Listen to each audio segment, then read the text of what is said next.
இதே வணக்கம், மீடியா எல்லாத்துக்கும் வணக்கம். நான் பாளையங்கோட்டை சட்டமன்ற தொகுதி வேட்பாளர் டாக்டர் சங்கரா நாராயணன். நாங்கள் பரப்புரை இன்றைக்கி நாங்கள் பாளையங்கோட்டை முழுவதும் பண்ணிகிட்ருக்கோம். இப்போ தியாகராஜன் 39வது வார்டில் நாங்கள் வாகன பிரச்சாரம் போயிட்டு இருக்கும்போது எங்கள் சொந்தங்கள் ஒரு சின்ன குறைகள் சொன்னாங்க. ஆனால் அது அவங்க நின்று கேட்கும் போது தான் அது குறை இல்லாத பெரிய கொடுமைங்கிறது தெரியுது. இது எங்கள் அண்ணன் என்ன மாதிரியே சொல்கிறேன். நீங்கள் சொல்லுங்கள். இவங்க இப்போ கேஸில் பிரச்சனை இருக்குதுன்னு நம்ம இப்போ நினச்சிட்டு இருக்கோம். கேஸ் சப்ளை பண்ணுறவங்களுக்கு இங்கே என்னென்ன பிரச்சனை இருக்குங்கிறது இங்கே தமிழ்நாடு ஃபுல்லாக இருக்குங்கிறதே எங்களுக்கு இன்றைக்கி தான் தெரியும். அது அவங்க வெளியே கொண்டு வரணும்னு நினச்சிருக்காங்க. ஆனால் இன்னுமே அவங்களால அதுக்கு ஒரு தீர்வு காண முடியல. இவங்க அண்ணன் 30 வருஷமாக இப்போ அதில் பணியில் இருக்காங்க. பணியில் இருந்துமே அந்த 30 வருஷமே அவங்களுக்கு அவங்களுக்கு சம்பளமே இன்னுமே அவங்களுக்கு தராத ஒரு குற்றச்சாட்டு இருக்குது. இது அவங்க எவ்வளோ போராடினாலும் இப்போ கடந்த சட்டமன்ற உறுப்பினர் ஐயாத்தையும் அவங்க எல்லாமே சொல்லியிருந்திருக்காங்க. அவங்க மனு அவங்க கண்ணெதிர்க்கையே நிராகரிக்கப்பட்டு தூக்கி எறியப்பட்டிருக்கு. அதை அண்ணன் மூலியமாகவே நான் கொண்டு வரணும் தான் இன்றைக்கி நான் எல்லாரையும் வர சொல்லியிருக்கேன். சொல்லுங்கள்.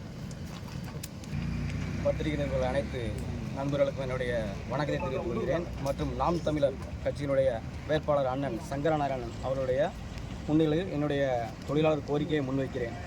அதாவது கடந்த 5 ஆண்டுகள், 10 ஆண்டுகள், 20 ஆண்டுகள், 30 ஆண்டுகள் தொடர்ச்சியாக இந்த கேஸ் விநியோகம் செய்து வரும் தொழிலாளர்களுக்கு தமிழகம் முழுவதும் எங்களுக்கு எந்த சம்பளமும் இல்லாமல் நாங்கள் தொடர்ச்சியாக வேலை பார்த்து வாடிக்கையாளர் நம்பியே எங்களுடைய வாழ்க்கையை நடத்தி வருகிறோம். இந்த கோரிக்கையை நாம் தமிழர் கட்சியின் அண்ணன் சீமான் அவர்கள் எங்களுடைய கோரிக்கையை நிறைவேற்றி தருமாறு இந்த கோரிக்கையை முன்வைக்கிறேன். அதாவது இதுவரை ஒரு வீடு வீடாக சென்று சிலிண்டர் சுமந்து செல்லும் கூலி தொழிலாளர்கள் நாங்கள் இத்தனை ஆண்டுகள் பணிபுரிந்தாலும் சம்பளமே இல்லாமல் வாடிக்கையாளர் தரும் இனாம் தான் எங்களுடைய சம்பளம் என்று எங்களுடைய வாழ்க்கையை நடத்தி வருகிறோம். இதனை சரி செய்வதற்கு நாங்கள் ஒவ்வொரு ஆட்சியிலும் மாறி மாறி இருவர்கிட்டையும் மனுக்கள் கொடுத்திருக்கிறோம். நிறைய பிரச்சனைகளை கொண்டு போயிருக்கோம். லேபர் அலுவலகத்துக்கு கொண்டு போயிருக்கோம். எங்களுக்கு சம்பளமே இல்லைன்னு இதுகளுக்கு முன்வைக்கும் போது எங்கள் தொழிலாளர்கள் பணி நீக்கம் செய்யப்பட்டிருக்கிறார்கள். அதையும் சரி செய்யறதுக்கு நாங்கள் தொடர்ச்சியாக CYT சங்கத்தின் மூலமாக நிறைய கொண்டு போய்கிட்டு இருக்கோம். திருநெல்வேலியை பொறுத்தவரை 2-3 கேஸ் ஏஜென்சிகள் மட்டும்தான் மினிமம் ஏஜென்சியாக தொழிலாளர் சட்டத்தில் என்ன இருக்கிறதோ அதை வாங்கி கொண்டிருக்கிறோம். மீதி தமிழகம் முழுவதும் தொழிலாளர்கள் சம்பளமே இல்லாமல் வாடிக்கையாளர் நம்பியே வாழ்ந்து வருகிறோம். இதனை நாம் தமிழர் கட்சியின் வெற்றி வேட்பாளராகிய சங்கரநாராயணன் அண்ணன் மூலியமாக அண்ணன் சீமானவிடம் எடுத்து சென்று எங்களுடைய கோரிக்கை நிறைவேற்றி தருமாறு இந்த இடத்தில் கேட்டுக்கொள்கிறேன். தமிழ்நாடு ஃபுல்லாக எவ்வளோ தொழிலாளர் இருப்பாங்க சார்? தமிழ்நாடு ஃபுல்லாக எவ்வளோ தொழிலாளர் இருப்பாங்க? குறைஞ்சபட்சம் இங்கே கேஸ் தொழிலாளர்கள் குறைஞ்சது 50 to 1 லட்சம் பேர் இருப்போம். எங்களுடைய குடும்பங்கள் எல்லாமே வாழ்வதில் மிகவும் பாதிக்கப்பட்டிருக்கு.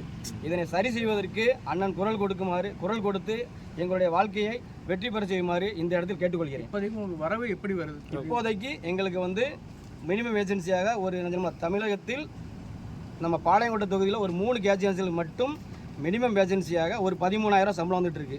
மீதி தமிழகம் முழுவதும் எந்த கேஸ் சம்பளமே வழங்கப்படவில்லை. இதை கேட்கும் பட்சத்தில் தொழிலாளி வேலை இழந்துட்டு இருக்கோம்.